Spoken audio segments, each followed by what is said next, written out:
안녕하십니까. 에, 오늘 또 좋은 날입니다. 지난 시간까지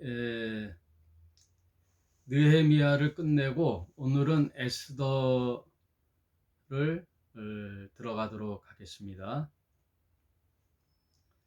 원래 느헤미야, 에스라, 에스더 이것은 이제 한 권의 책이었는데 그래서 같은 시대의 기록물이기 때문에 함께 보면 좋죠. 그래서 우리가 느헤미야, 에스라, 에스더 이것을 볼 때에는 쉽게 얘기해서 시대를 보면 좋겠어요. 구약은 이제 큰 그림에서 투 트랙이거든요. 구약 전체를 이해하는 것은 제1출애굽기, 아브라함을 하나님이 택해서 당신의 민족을 삼으시고 애굽이라는 나라에서 구성원을 만들잖아요. 인구를 만들어 가지고 장성만 60만, 대략 통틀어서 한 200만의 국가의 3대 요소인 주권과 국민, 땅, 이게 이제 국가를 구성하는 요소인데, 이제 백성이 이제 갖춰졌죠, 애굽에서. 그래서 구약의 가장 큰 그림 중에 하나는 그 애굽이라는 땅에서 종살이하던 이스라엘 백성을 불러내어 이제 정족수가 찼잖아요. 국가의 요소인 백성이 이제 준비됐기 때문에 하나님의 큰 그림에 있어서 이제 구속사적 섭리를 이제 시행해 나가는 거죠. 그래서 모세를 택하여 이스라엘 백성을 건져내는 사건, 그걸 제1출애굽기라 그래요. 제1출애굽기. 그 제1출애굽기 과정의 성경의 기록은 모세오경이죠. 토라, 창세기, 출애굽기, 레위기, 민수기, 신명기까지 그 제1출애굽기의 기록물이 모세오경, 이렇게 이제 이해하면 그게 하나의 트랙이고, 두 번째 트랙은 뭐냐면 여호수아를 통하여 이제 가나안에 정착했던 이스라엘 백성이 하나님을 믿는 그런 신정 국가로서 쭉 시간을 보내오다가 또 세월이 지나서 또 사사기를 보내고 열왕기 상하 우리가 다 공부했죠. 이스라엘 백성, 이스라엘 나라가 두 조각으로 또 분리되는, 그래서 열왕기 상하, 역대기 상하를 통하여 다윗과 솔로몬에 이어지는 이제 왕정 시대, 이것을 이제 공부했는데, 그 왕정 시대를 통하여 하나님을 섬기는 백성이 우상을 섬김으로 또 어떻게 되겠어요? 하나님이 그 백성을 다시 일깨우기 위하여 바벨론으로의 포로 생활, 그것은 이제 70년의 포로 생활을 하는 가운데 다시 한번 하나님의 백성으로 일깨우기 위한 그 고난의 여정이 바벨론 유숙이죠. 이제 거기서부터 이제 또 탈출하는 거예요. 그러니까 제1 출애굽기는 애굽에서의 탈출이고, 제2 출애굽이라고 할 수 있는 바벨론으로부터의 이제 귀환, 그것이 이제 제2 출애굽기예요. 그게 이제 구약의 큰 트랙이에요. 그러면 이 두 가지 큰 트랙은 뭐에 대한 예표냐? 신약에 와서 제3 출애굽기라고 할 수 있는 예수 그리스도를 통한 인류의 제3 출애굽기죠. 그 구약의 모든 사건은 신약 예수 그리스도를 통한 인류의 구원에 대한 큰 그림의 모형이잖아요. 모형이잖아요. 그러므로 제3 출애굽은 한 나라 이스라엘의 어떠한 그 출애굽이 아니라 온 인류에 대한 출애굽이에요. 그것은 어떤 그 식민지 치하에서의 구원이 아니라 죄로부터의 구원이죠. 사탄으로부터 왔던 그 사단의 나라, 거기서부터 죄로부터의 탈출.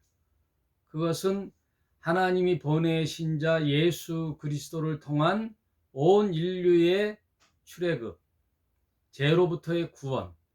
그것을 성경은 그리고 있다. 그래서 이제 성경 전체의 그림은 제1 출애굽기, 모세를 통한 제1 출애굽기, 그 다음 바벨론 포로 70년으로부터 다시 귀환하는 제2 출애굽기, 그리고 신약의 그 완성으로서의 예수 그리스도를 통한 제3 출애굽기, 이렇게 성경은 전체 그림이 완성되는 거예요. 그래서 오늘 공부할 에스더는 제2 출애굽기라고 할 수 있는 바벨론 포로로부터의 귀환, 거기서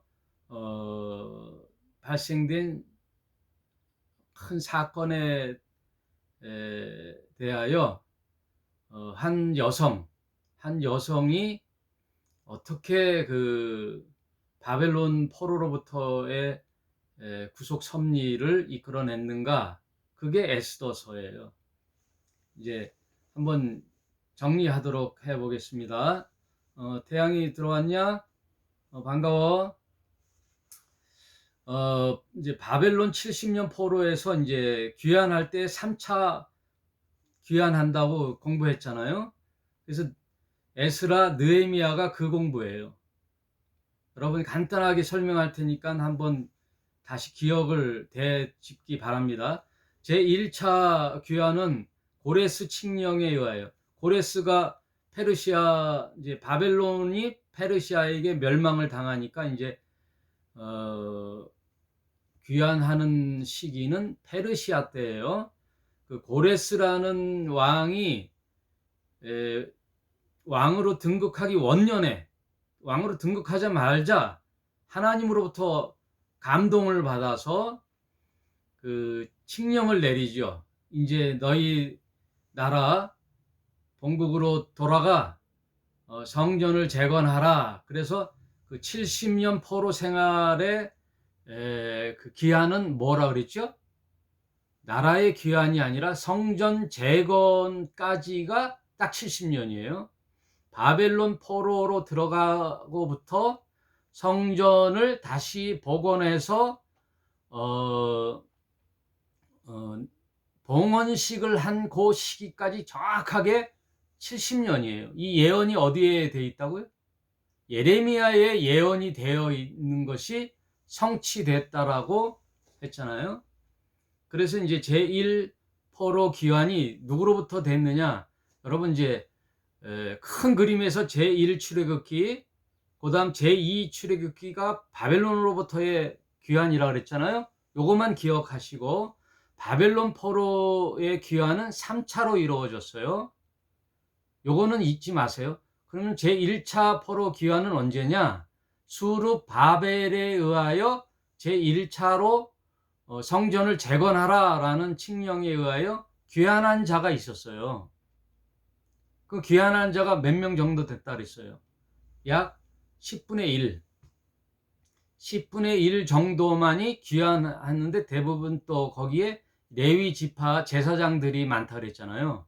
그리고 귀환하지 않고 남아있는 자들이 또 헌금을 하고 후원을 해서, 또 고레스가 그동안 그 바벨론 때에 그 성전에서, 솔로몬 성전에서 탈취했던 모든 기명들, 물건들 들을 다 보내줬다 그랬잖아요. 그리고 성전을 재건할 돈도 보태줬는데, 쉽게 3차로 귀환할 때 크게 이렇게 기억하세요.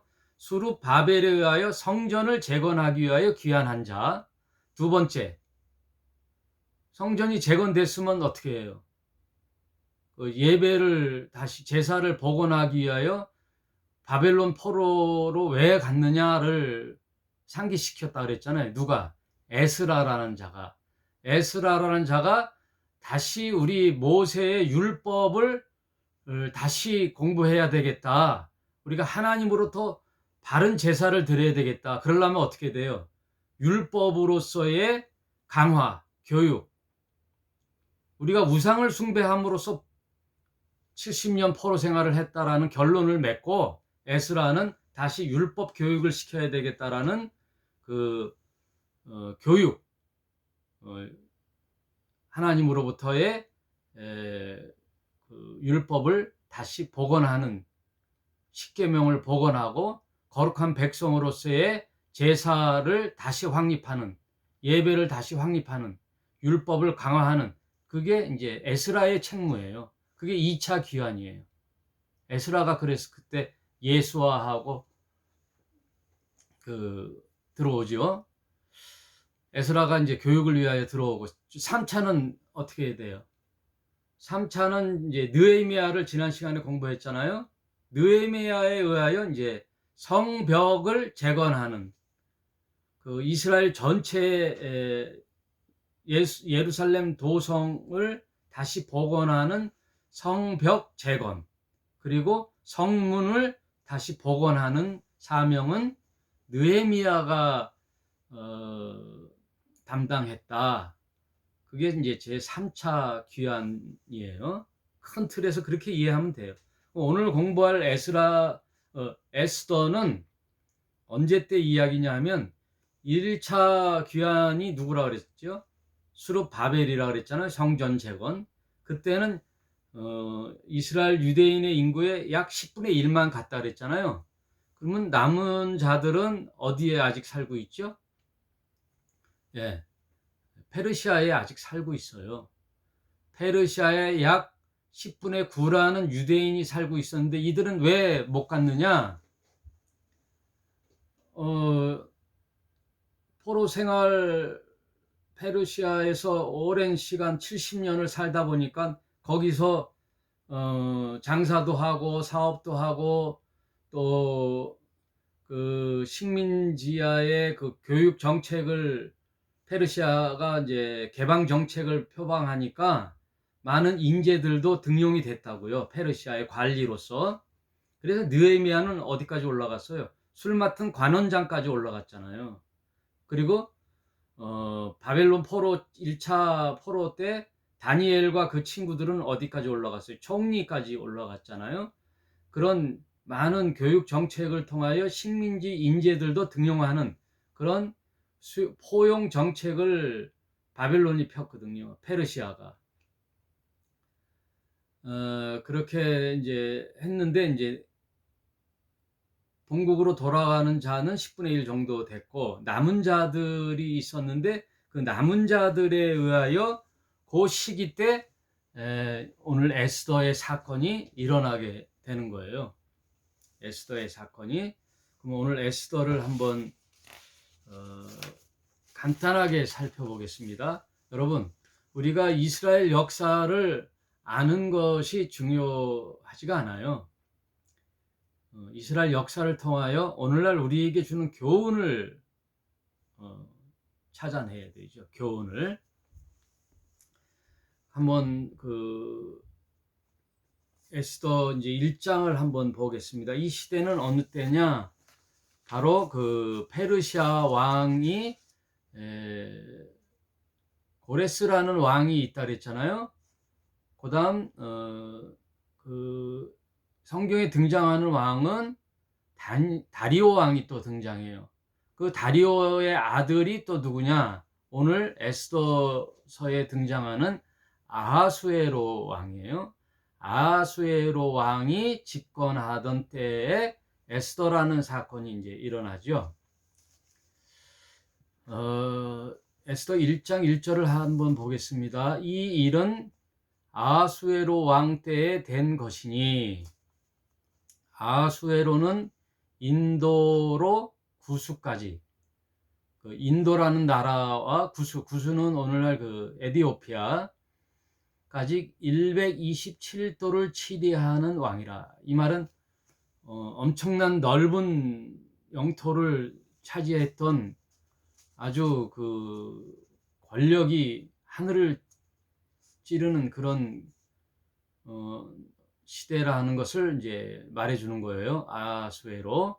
당시 아수로 왕이 수상궁에 즉위하고 위에 있는 지 3년에 모든 방백과 신복을 위하여 잔치를 베푸르니 바사와 메대의 장수와 각도의 귀족과 방백들이 다 왕 앞에 있는지라. 왕이 여러 날 곧 180일 동안 그 영화로운 나라의 부함과 위엄의 혁혁함을 나타내느니라. 이 말은 무슨 말이냐면, 이 아수르 왕 때에 영토가 엄청나게 그 인도부터 에디오피아 왕 그 땅까지 다 통치하는 그 권세 시대에 잔치를 얼마나 했냐면 180일 동안 잔치를 베풀었다는 거예요. 여러분, 일주일도 긴데 180일 동안 그 방백들을 다 모아놓고 귀족들을 모아놓고 잔치를 베푸르니 그 권세가 어마어마하잖아요. 네, 그래서 이제 그 잔치를 베푸르는 그 시대에 상을 말해주고 있어요. 뭐 이거 다 읽을 필요는 없고요. 그때 아수에로 왕의 왕비는 와스디라고 해요. 근데 이 왕비가 또 잔치를 베풀어요. 아수르 왕궁에서 부녀들을 위하여 잔치를 베푸니라. 9절에 나오죠. 제7일에 왕이 주웅이 일어나니, 이제 왕이 이제 얼큰하게 술에 취하여 그 많은 방백들을 모아놓고 그 와슬이라는 왕비의 아름다움을 자랑하고자 와스디를 불렀는데, 이 왕비가 또 한 고집 하나 봐요. 거절을 하는 거예요. 왕이 거절을 하니까 그게 이제 12절에 나오지요. 그러나 왕후 와스디가 4시에 전하는 왕명을 쫓아오기를 싫어하니 왕이 진노하여 중심이 불붙는 듯 하였더라. 이 왕의 자존심을 건든 거죠. 네, 여러분. 남자는 그 뭐예요? 자존심에 살잖아요. 예, 뭐라 그러죠 그걸? 예, 그 자존감, 그 왕이 그 와스디를 불러서 자기 아내의 아리따움을 좀 자랑하려고 하는 그 가우다시를 말하자면 가우다시를 잡는데, 거기에 이제 왕비가 코를 빠뜨린 거예요. 내게 모멸감을 줬어. 그 얘기 아시죠? 예. 그 왕의 명령을 거절하니까 얼마나 저기 하겠어요. 모멸감을 느낀 왕이 그래도 한번 그러면 되냐고 호통을 치면 되는데, 이 아수레오 왕도 또 성격 한가닥 하나 봐요. 바로 폐위를 시키는 거죠. 와스디를 폐위를 시켜요. 왕비를 폐위를 시키고, 여러분이 한번 쭉 읽어보시면 되죠. 폐위를 시키고, 이제 이 왕이 그 180일이나 되는 날을 계속 잔치를 베풀고 또 술에 취해 있는 거 보니까, 이건 아마 좀 그 역사적 배경을 보면은 이 왕들이 이 땅을 정복하기 위해서 이제 전쟁을 일으키는데, 그 당시에 이 아수에로 왕이 그리스 나라라는 나라를 칠 때, 그 역사적 세계사에 보면은 유명한 해전이 있어요. 그 해전이 살라미스 해전이라고 있어요. 살라미스 해전. 그 그리스 원정 때 이 페르시아가 이제 크게 패전을 해요. 그게 살라미스 해전에서 패하게 되는데, 그 패하고 난 후에 이제 공황장애가 왔는지 마음이 헛헛한지 잔치에 허건날 잔치만 하는 거예요. 술에 취해 있는 거예요. 그래서 이제 왕비를 또 그렇게 했는데 왕비가 또 거역하니까 화가 났는지 폐위를 시키고, 거기에 있는 왕들의 이런 때는 꼭 또 간신들이 나타나잖아요. 그 간신들이 또 왕에게 폐위시킨 그 왕비 자리에 그 페르시아 전국에 있는 아리따운 처녀들을, 말하자면은 미스 페르시아를 선발해서 가장 아름다운 여인을 왕비로 드리라고 또 이제 꿈이지요. 그래서 미스 페르시아가 열리게 되는 거예요. 페르시아 전역에 있는 아름다운 여인을 이제 뽑아서 그 중에 제일 아름다운 여인으로 왕비를 삼는 거예요. 거기에 등장하는 여인이 누구냐? 에스더예요. 에스더는 그 당시 유대인이라는 그 신분을 속이고 거기에 이제 출전하게 됐죠. 자의반 타의반인지 이제 출전하게 됐어요. 그래서 왕비에 오르게 돼요. 아수레오가 한눈에 뿅 가가지고 에스더를 왕비로 삼게 됐어요. 그 내용이 이제 쭉 나오는데, 이제 한번 에스더 쭉 한번 읽으면 몇 장 안 되니까 간단하죠. 등장인물을 한번 얘기하겠습니다. 그 아하수에로의 이제 왕비로 에스더가 등장하는데, 이것은 하나님의 큰 그림에서의 예비된 그림이에요. 에스더가 왕비에 등극하게 되죠. 그때 이 아하수에로의 신하 중에는 아주 간악한 자가 하나 있었어요. 제2인자인데 하만이라는 자가 등장하죠. 3장을 한번 보겠습니다. 그 후에 아하수에로 왕이 아각의 사람 함무다다의 아들 하만의 쥐를 높이 올려 모든 함께 있는 대신 위에 두니, 하만이라는 자를 모든 대신 위에 가장 높은 2인자, 권력의 2인자로 하만이라는 자를 세우는데, 이 하만이라는 자의 출신은 어디냐면 아각의 후손이에요. 아각 사람. 이 아각이라는 자는 또 누구의 후손이냐면 아말렉의 후손이에요. 성경 전체를 보면요, 이 아말렉이라는 족속은 항상 이스라엘과 대적 관계가 있는 거예요. 이스라엘이 출애굽했을 때 광야에서 그런 부족들을 만나는데, 이스라엘이 가는 곳마다 괴롭히는 부족이 어느 나라냐?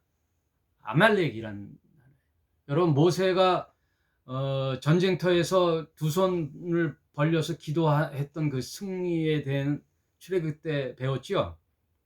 손이 내려가면 아말렉이 이기고, 손이 올라가면 이스라엘이 이기고, 그랬던 그 사건이 있었잖아요. 그래서 아론과 훌이 모세의 팔을 같이 들어줄 때 승리를 하는 그 출애굽 과정에서 늘 괴롭혔던 부족, 그게 아말렉 족속이거든요. 그 아말렉이 계속 이스라엘만 쫓아다니면서 괴롭혔는데, 언제까지 또 괴롭히느냐? 이스라엘 역사 속에 사울 왕 때, 이스라엘 초대왕 사울 왕 때 또 아말렉 족속과 안 좋은 사건이 있죠. 하나님은 그 아말렉을 진멸하라 했는데 사울이 아말렉 족속을 진멸하지 않고 남겨두지요. 남겨뒀을 때 그 씨들이 남아가지고 계속 괴롭히는데, 언제까지 괴롭히느냐? 바로 지금 페르시아의 2인자로 등장한 하만이 누구의 후손이냐? 이 아멜렉의 후손 아각의 아들이에요. 아각 사람 함무다다의 아들 하만, 이렇게 이제 정체성이 나오잖아요. 그리고 또 등장인물이 누가 나오냐면은 모르드게가 등장하죠. 모르드게. 이 모르드게는 누구냐 하면 에스더의 삼촌이에요. 에스더는 그 부모를 일찍 여의고 고아로 사는데, 그 삼촌 모르드게가 이 조카 에스더를 교육을 시키고 이제 보살폈죠. 그런데 에스더가 이제 왕비에 오르게 됐어요. 왕비에 오르게 되니까 이 모르드게도 이제 그 왕의 생명을 구하는 사건이 있거든요. 이 장에 왕의 그 모반을 꾀하는 자들을 이 모르드게가 알고부터 에스더에게 고하니까 에스더가 왕에게 고해서 그것을 미리 차단하게 되는 공을 모르드게가 올리게 됐어요. 그러니 이 하만과 모르드게가 이제 정적이 되는 거죠. 정적. 근데 이 참 원수는 외나무 다리에서 만난다고요. 이 모르드게는 또 어떤 지파의 후손이냐? 베냐민 지파의 후손이에요. 그럼 베냐민 지파의 후손은, 베냐민 지파는 또 누구지요? 사울 지파예요. 사울 지파. 이스라엘 초대 왕이었던 사울은 베냐민 지파예요. 그러니까 그 사울과 아멜렉과의 그 갈등과 그 전쟁의 그 씨앗이 남아 있었잖아요. 불이 진멸하지 않고 남겨놨었잖아요. 그게 나중에 후손들에게 또 나타나는 거예요. 그래서 모르드게는 그 사울 왕인 후손 베냐민 지파였고, 하만은 아각의 후손이었어요. 그 또 페르시아 세월이 지나고 또 정적으로 만나는데, 3장에 보면은 그 하만이 말하자면 그 하만은 사탄의 조종을 받는 자예요. 그리고 이 모르드게는 하나님의 유대인으로서의 약속된 백성의 인물이죠. 한번 그것이 쭉, 그러니까 제가 전에도 말씀드렸지만 성경 역사는 인간이 펼쳐나가는 역사와 같지만 그의 배후에는 뭐가 역사한다 그랬죠? 하나님의 구속사적 섭리와 하나님의 큰 그림에서의 역사의 줄기와 사탄의 계계들, 하나님의 그런 구속 섭리를 방해하는 사탄의 계계들, 이 투 트랙으로 항상 역사는 흐른다는 거예요. 지금 말하자면 영적 전쟁이 배후에 흐르고 있는 거예요. 그래서 이 하만이 아수레오 왕을 설득시켜가지고 이 제2인자인 하만에게 절을 하지 않는 자들에게는 어떤 자도 그 명령을 불복하는, 거역하는 죄를 입혀서 죽이는 그런 그 죄를 그런 조서를 만들었어요. 그래서 3절에 보면은 대궐문에 있는 왕의 모든 신복이 다 왕의 명한 대로 하만에게 꿇어 절하되 모르드게는 꿇지 아니하고 절하지 아니하니, 대궐문에 있는 왕의 신복이 모르드게에게 이르되 너는 어찌하여 왕의 명령을 거역하느냐 하고 날마다 권하되 모르드게가 듣지 아니하고 자기는 유대인임을 고하였더니 저희가 모르드게의 일이 어찌 되나 보고자 하여 하만에게 고하였더라. 그러니까 모르드게가 나는 유대인이므로 하만에게 절할 수가 없다. 그러니까 이제 그 신하들이 하만에게 이제 고하게 됐어요. 하만이 모르드게가 꿇지 아니하고 절하지 아니함을 보고 심히 노하더니, 그 사실을 알아서 이 하만이 모르드게에게 그 사실을 고하는 거죠. 그 하만에게 절하지 않는다는 것은 왕의 명령을 거역하는 것이므로 아하수레 왕에게도 이제 경노하게 되죠. 이 모든 사건의 조작을 하만이 하는 거예요. 그래서 이 사건을 빌미로 이제 계략을 피는 거예요. 왕이시여, 이 유대인이란 자들은 왕의 명령을 거역하고, 또 유대인이 지금 이 페르시아에 장악하는 것을 보면은 엄청난 재산을 불렸고, 또 어느 때 이 왕권을 위협할 존재가 될지 모르겠습니다 하고, 이 하만이 이 왕을 눈과 귀를 흐리게 하여 이제 공작을 피는 거예요. 유대인에게 말살하려고 하는, 유대인을 말살하려고 하는 공작을 피는데, 그의 배후에는 뭐예요? 유대인의 재산을 탈취하려고 그러는 것이 있고, 또 자기의 입지를 강화시키고 유대인을 다 멸절시키려는 하만의 공작이 이제 숨어 있는 거예요. 이거는 하만을 통한 사탄의 계략이죠. 그래서 이런 조서를 만들게 되어 9절에 왕이 옳게 여기시거든 조서를 내려 저희를 진멸하소서. 내가 은 1만 달란트를 왕의 일을 맡은 자의 손에 붙여 왕의 부고에 드리리이다. 왕이 반지를 손에서 빼어 유다인의 대적 곧 아각의 사람 함무다다의 아들 하만에게 주매. 왕의 모든 권력을 이 아각 사람 하만에게 줌으로써 그렇게 하라고 이제 정하는데, 이 조서에 보면은 그 유다인을 어느 날에 다 멸절시키려고 이제 조서를 만들어요. 그게 하만의 계략이죠. 그게 언제냐면은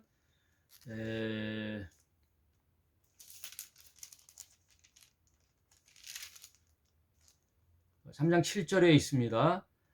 아하수에로 왕 12년 정월 곧 니산월에, 이걸 말하자면은 12월 13일로 제비를 뽑아 곧 12월 곧 아달월에, 그러니까 12월 13일에 유대인을 다 죽여도 된다라는 조서를 이제 확정을 짓게 됐어요.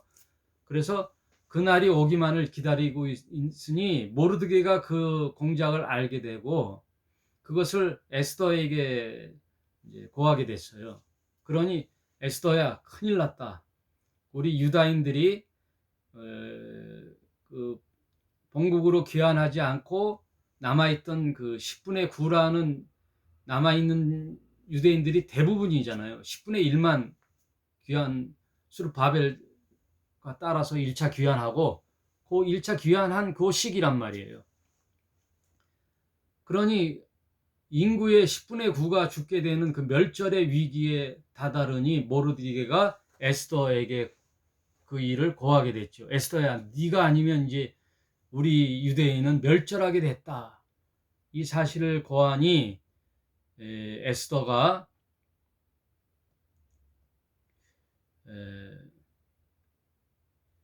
이제 에스더에게 고하는 일이 4장 14절에 있어요.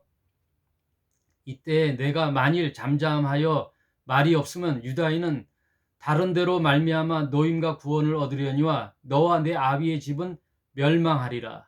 네가 왕位위에 얻은 것이 이때를 위함이 아닌지 누가 하느냐, 그 얘기죠. 평범하게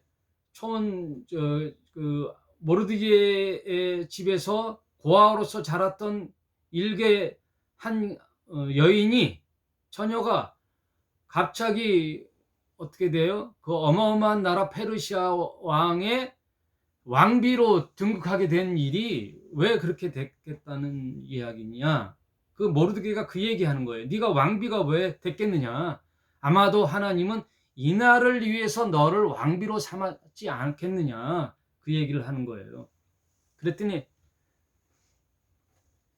에스더가 이렇게 얘기하는 거예요. 모르드게의 삼촌에게. 당신은 16절 가서 수산에 있는 유다인을 다 모으고 나를 위하여 금식하되 밤낮 3일을 먹지 말고 마시지 마소서. 나도 나의 시녀로 더불어 이렇게 금식한 후에 규례를 어기고 왕에게 나아가리이다. 규례를 어기고 왕에게 나아가리이다. 예, 삼촌 잘 알았습니다. 그러나 아무리 왕비라 할지라도 왕에게 그냥 예고 없이 찾아가 거할 수가 없다라는 얘기예요. 예. 아무리 왕이라도 왕의 권위 앞에 자기의 속 사정을 얘기할 수가 없는 거지요. 그러나 어떻게 한다 그랬어요? 예, 여기서 이제 놀라운 그 에스더의 신앙이 나오죠. 예, 삼촌 잘 알겠습니다. 우리 민족이 풍전등화에 올려져 있군요. 잘 알겠습니다. 하면서 이 두려웠건대 저를 위하여 모든 백성이 금식하고 기도하고 나도 나와 내 시녀에게 그렇게 금식하며 담대하게 나가는데 어떻게 나가요? 에스더의 가장 중요한 최고의 그 구절이 여기에 있어요. 4장 16절. 당신은 가서 수산에 있는 모든 유다인들을 다 모으고 나를 위하여 금식하되 밤낮 3일을 먹지 말고 마시지 마소서. 나도 나의 시녀로 더불어 이렇게 금식한 후에 규례를 어기고 왕에게 나아가리니 즉 죽으면 죽으리이다. 이렇게 일사가고 죽으면 죽으리이다. 내가 왕비로 살면 뭐 하겠습니까? 우리 백성은 다 죽고 나는 호의호식하고 왕비로 살면 뭐 하겠습니까? 죽으면 죽겠습니다 하고 얘기하니까 17절에 모르드게가 가서 에스더의 명한 대로 다 행하니라. 이게 클라이막스예요, 여러분. 에스더서의 클라이막스.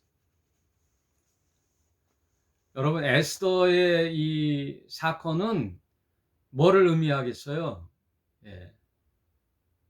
예수 그리스도의 십자가의 죽음을 얘기하는 거예요. 하나님의 아들이 이 땅에 오셔서 왕으로의 등극을 피하고 모든 사람들이 오병이어의 이적을 행하니까 유다인들이 뭐라 그랬어요? 우리에게 임금이 되소서, 임금 삼으려고 하니까 예수님은 산으로 도망갔다 그러셨잖아요. 예수님께서 이 땅에 왜 오셨어요? 하나님이 보내신 자 온 인류를 위하여 십자가의 죽으심으로 하나님이 온 인류를 구원하실 구속자로서 예수님이 오셨잖아요. 십자가에 달려 죽으실. 그 예수는 누구예요? 왕이시잖아요. 예수님은 하나님이시잖아요. 삼위일체 하나님의 아들이신 왕인데 왕으로 오신 분이 아니라 종으로 오셔서 십자가에 죽으시기까지 달려 하나님의 뜻을 이루신 분, 그분이 예수 그리스도시잖아요. 그 에스더가 뭐라 그래요? 온 백성이 나를 위하여 3일 금식을 해소서. 3일이 뭐예요? 예수 십자가에 죽으심이 3일 만에 부활하시는 거잖아요. 에스더가 왕비로 살면 뭐 하겠어요? 삼천 올소이다. 하나님은 이 날을 위하여 나를 왕비로 세우셨군요. 하만의 이 괴계에서로부터 죽음은 죽으리이다 일사각오로 나가는 이 에스더. 여러분, 우리도 이 에스더의 신앙을 본받아야 되겠죠. 죽음을 각오하면요 두려울 게 없어요. 죽음을 각오하는 자에게는 두려움이 없지요. 예수님도 십자가의 그 고난을 기쁨으로 온 인류의 구속으로 아버지께 순종하는 마음으로 이제 죽음은 죽으리이다 하고 나가셨잖아요. 에스더의 죽음은 예수님의 십자가의 죽음을 예표하는 거죠. 그랬을 때 어떻게 되죠?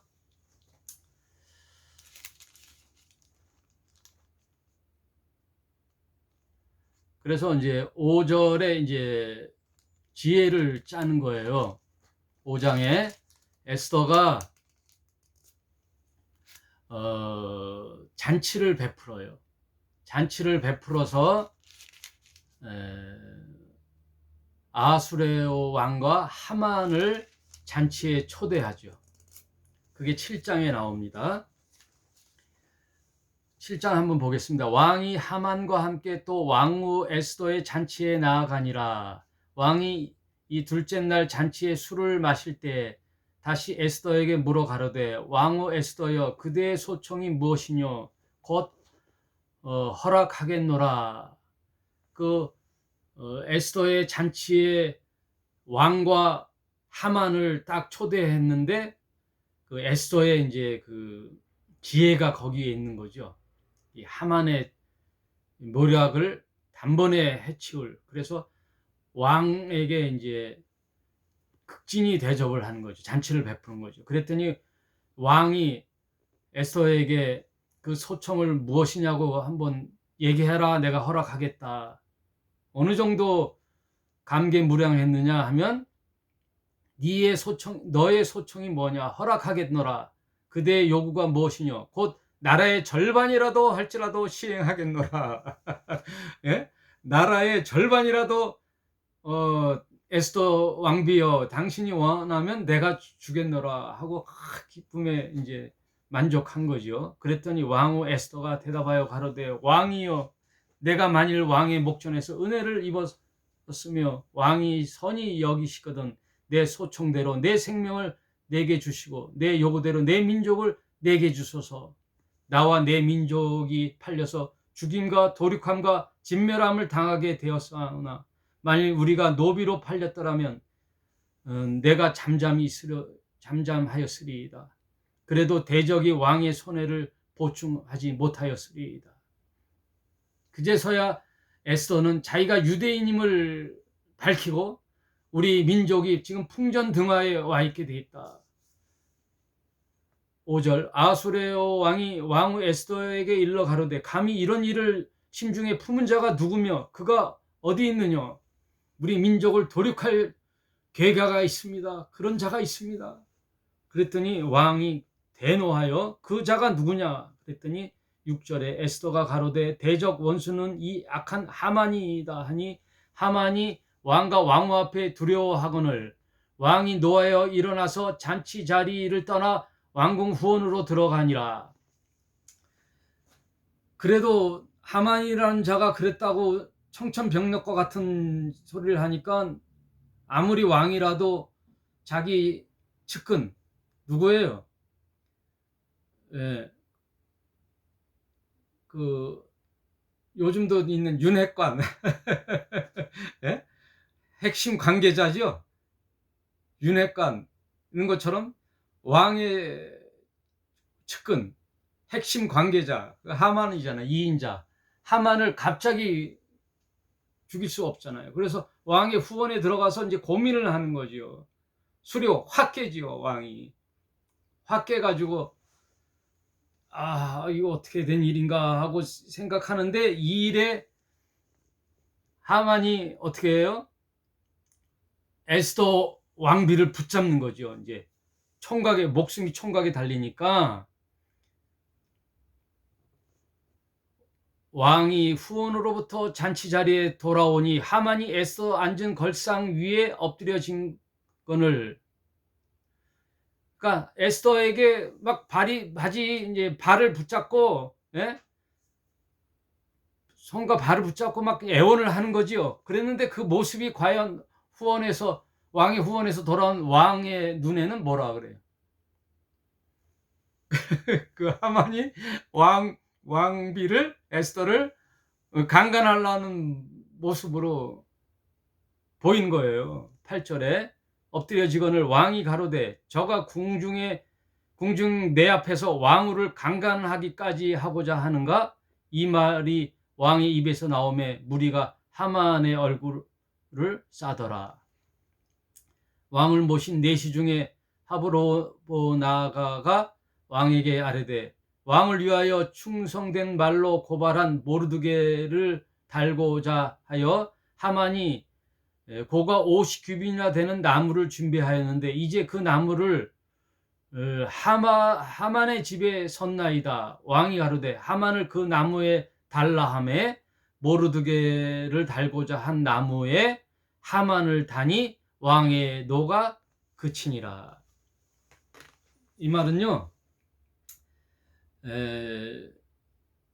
모르드게를 이제 그 장대 높이에 달아서 모르드게를 죽이려고 이제 하만이 계획했던 것을 언제요? 12월 13일 날 준비했던 그 장대 높이 위에 역전이 돼서 누구를 달아요? 이 하만을 달으라고 이제 왕이 대노하여 이제 하만을 죽이라고 명하게 되니 그제서야 왕의 진노가 그쳤더라 하게 되는 거죠.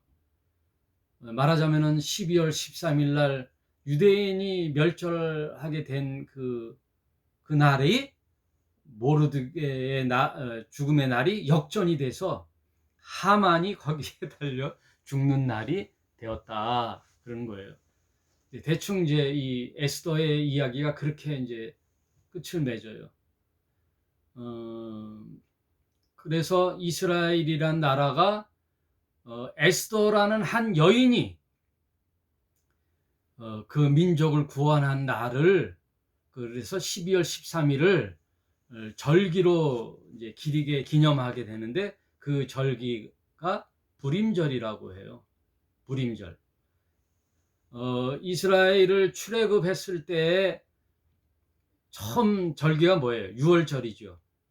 네, 그 어린 양의 피를 잡아 문설주에 바르는 자에게는 죽음의 사신이 넘어가는 유월 했다라는 그 절기. 그래서 이스라엘에는 출애굽 사건으로부터의 7대 절기가 있거든요. 여러분 공부했지요? 7대 절기.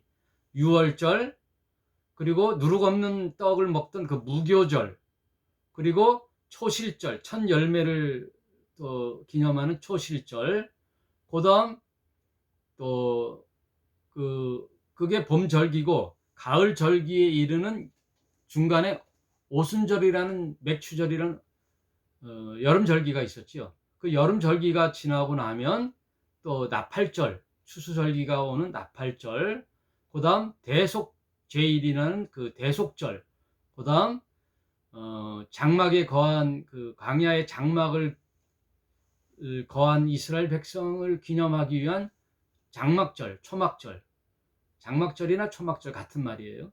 그리고 그게 7대 절기예요. 유월절, 무교절, 초실절, 오순절, 나팔절, 대속제일절, 또 초막절. 이게 7대 절기인데 이 성경에 없는 절기가 하나 있어요. 그게 불임절이라고 해요. 그 불임절은 뭐냐면 제일 마지막 절기예요. 1년 중에 제일 마지막 12월 13일 날 기념하는 불임절은 바로 이 에스더가 왕비가 되어 민족이 멸절하는 그 위기에서 우리를 구해냈다. 하만으로부터의 우리를 구해냈다라는 그 절기에 이 불임절이라는 그 에스더를 기리는 절기가 바로 불임절이에요. 이 불임절은 아주 이스라엘 백성이 유쾌하게 즐거워하면서 절기를 보내요. 그래서 불임절에는 에스더서를 낭독해요.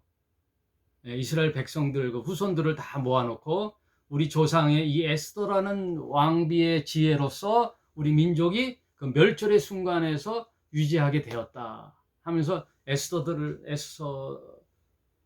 읽을 때 많은 이스라엘 백성이 모아놓고 막 읽잖아요. 그럴 때 모르드게가 딱 나오잖아요. 그럼 와 박수를 쳐요. 제가 그 동영상을 보니까 모르드게하고 에스더가 나오면 와 박수를 치는데 하만이라는 또 등장하잖아요. 그러면 하만 야 하고 야유를, 이제 하만이 어쩌고 저쩌고 하면 이제 야유를 퍼붓는 거예요. 그러면서 에스더서를 쭉 읽는 게 이제 불임절 절기의 내용입니다. 말씀을 이제 정리하도록 하겠습니다. 이 에스더 사건은 언제 일어났다 그랬죠? 포로 바벨론으로부터 포로 귀환 때 제1차 수룹 바벨이 성전을 재건하기 위해서 갔던 이스라엘 백성 그 사이, 그 에스라가 제2차 귀환했을 때 그 사이에 일어나는데, 이게 바로 BC 450년 전경에 인류 역사에 보면 언제냐면은 소크라테스와 부처가 탄생하는 그 시기에 동시대, 소크라테스와 부타가 활동했던 그 시기가 BC 한 500년 전경이거든요. 그때 에스더가 사건이 일어나죠. 그 하만의 모략으로부터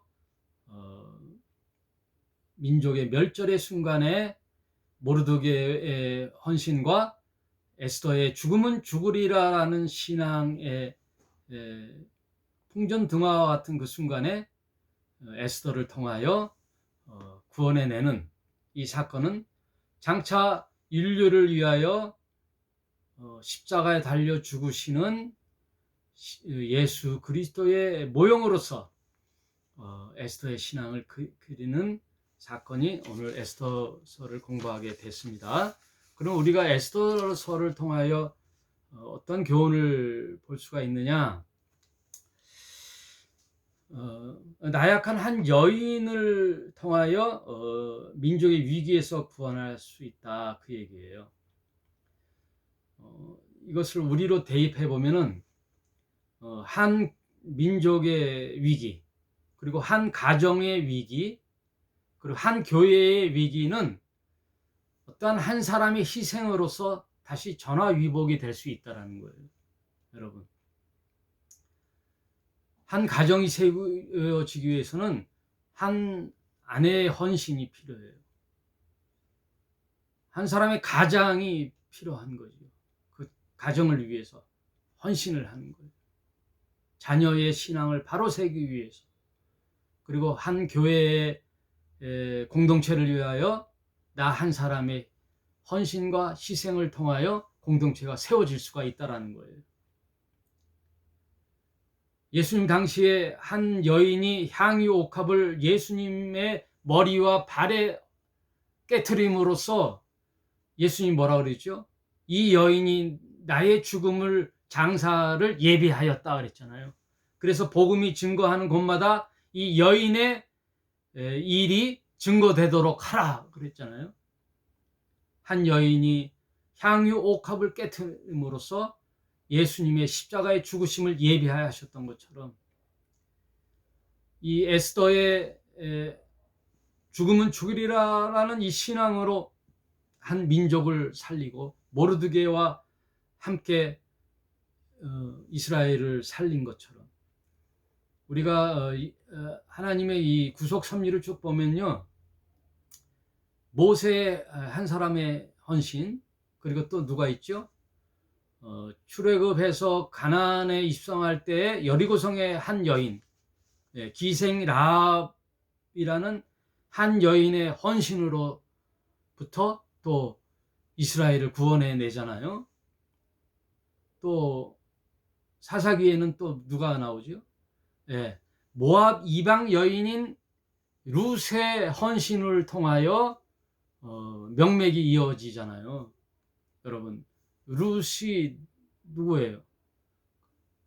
룻을 통하여 다윗의 자손 이새가 아버지인 이새와 다윗이 명맥을 이어가잖아요. 모압 여인, 이방 여인이었던 룻의 헌신에 의하여. 온 이 세상은 큰 거대한 무슨 민족이 뭐 위대한 영웅이 뭐 이렇게 하는 것 같은데 안 그래요. 그 미세한 한 여인, 이름 없는 한 여인에 의하여 하나님의 구속 섭리가 이어져 나가는 거죠. 저와 여러분, 교회가 살아야 됩니까? 가정이 살아야 됩니까? 내가 하나의 미랄이 돼야 되는 거예요. 하나의 미랄이 되어 내 가정을 살리는 거죠. 내 한 미랄이 되어 이 사회를 살리고 국가도 살릴 수 있고 교회도 살릴 수 있는 거죠. 여러분. 또 두 번째 교훈은 하나님은 역전의 용사죠. 역전. 세상은 악이 이기는 것 같아도 결국은 하나님은 그 악을 선으로 바꾸신다 그랬잖아요. 창세기 50장에 보면은 요셉도 그러잖아요. 요셉을 예비하신 하나님은 악이 승리하는 것 같아도 악을 바꾸어 선으로 바꾸시는 하나님.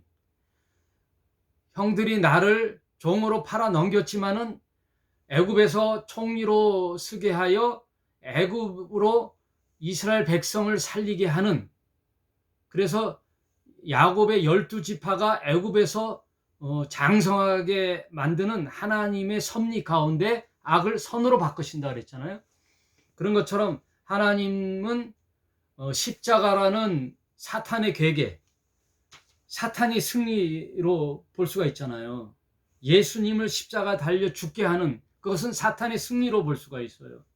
죽음으로 몰아넣는 사망의 선고로 볼 수 있는 십자가의 죽음은 사탄의 승리인 것 같으나 하나님은 그 사탄의 악을 선으로 바꾸셔서 3일 만에 부활케 하셔서 마치 에스더가 하만의 계략을 역전시켜서 12월 13일이 사탄의 승리의 날이 아니라, 하만의 승리의 날이 아니라 에스더의 승리의 날, 이스라엘의 승리의 날, 하만의 죽음의 날로 바꾸듯이, 그 역전의 날이듯이 예수님의 죽음의 날이, 십자가의 죽으심이 온 인류를 구원하는 승리의 날이 된다. 그것은 결국 재림 예수로 인하여 V데이가 되는 거죠. 십자가의 죽음의 날은 D데이가 되어, 디시전 데이가 되어 결국 재림 예수가 이 세상에 다시 오셔서 V데이, 승리의 날이 되어 온 인류를 구원하는 완성의 날에 이르기까지 우리 이 성경 전체는 하나님의 구속 섭리로 이렇게 이어져 나간다. 그것을 우리가 에스더서를 통하여 하나님의 구속 섭리를 배우면 좋겠습니다. 오늘 에스더서를 배우면서 저와 여러분, 우리 가정을 살립시다. 나의 믿음의 헌신을 통하여 우리 자녀를 살리고 우리 교회를 살리고 공동체를 살려서 내 일생을 통하여 하나님의 영광의 생애가 되시길 바랍니다. 여러분 지금 높은 자리에 올라갔습니까?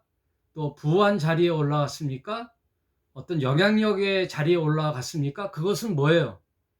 하나님의 구속 섭리에 내가 쓰임을 받는 그 위치의 날에 쓰임을 받는 거예요.